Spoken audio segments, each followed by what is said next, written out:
Hello and welcome to this episode of The Turn. My name is James Buffin and this week's theme is contagion. And the reason that we use that word in this episode is because child sex abuse on this planet has been called an epidemic. However, it is one, in my experience and in many of the people that I know, where at least part of the solution is contagious as well. So I want to share with you the wisdom of those people now. So sit back and enjoy this episode. Thank you very much. People want to talk about this now, and they're talking about it from all different angles. So we talk about education. We talk about people that are just angry. We talk about people that want to raise money. We talk about it from so many different angles because people want to get involved. They're starting to feel like they can make a difference. And when people feel like they can make a difference, and when we get together and we connect on this mission, then we can really make a difference. And we can make a difference not only to the children that are being abused today, but the children that are living in 50 and 60-year-old bodies that have never had anybody reach out and just hold on to them and say, it's going to be okay. And I just don't want to fail. It's that perfection thing again. I want it to be easier. I want it to be more supported. I want everyone involved. I want the whole world to help out with this. I can't do it alone. I don't want to do it alone. And sometimes I feel like, and that will just like, that's where I feel like the stage will fall through for me.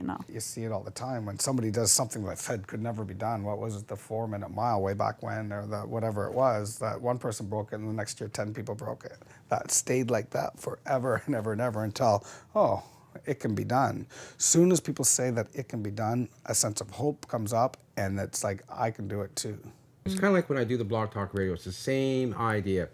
You know, I went in there with the intentions of really, really good, so people are aware about sexual abuse, and I want to talk about all the stigmas about it. I want to talk about the healing part of it. I want to talk about the failures and the positives about it. And then I do it, and then I look at my results. Like I can see who watches me and who doesn't watch me. I look at it, and I'm chewing on my fingernails and going, oh my God, nobody listened. That all it needs is light shed on it.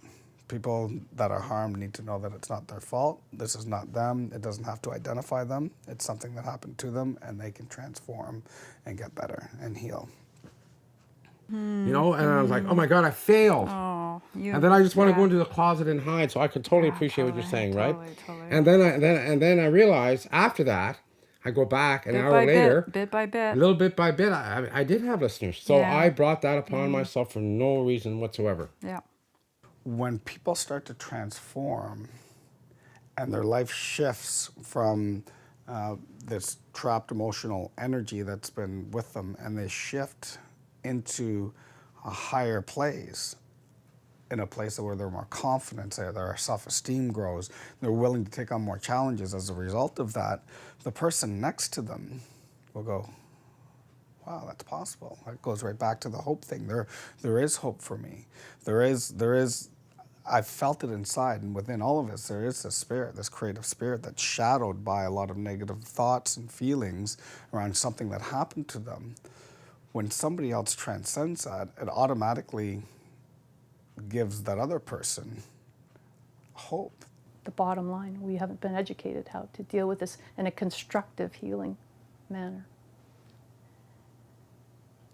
But what's happening is, yes, it is shifting.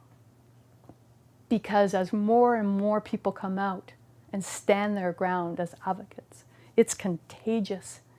Facilitators of the groups are people typically that have gone through our program and thought, wow, that's great, I want to volunteer for the Gatehouse and help other people go through that. So they're almost like a beacon of light through a very dark part of the unearthing process of going back there, understanding the trauma, and then coming back through. So there's a bit of a circle that comes out, and it's always about moving forward and personal transformation. Thank you very much for watching this episode of The Turn, where we explored the theme of contagion. So next week's episode is self-exclusion. And that's a very big subject and a very challenging one, and we will explore some very serious themes in that episode. And I welcome you to come back and have a look at that. I hope that that's useful to you, whether you're a survivor or whether you're someone who loves and cares about one. Thank you.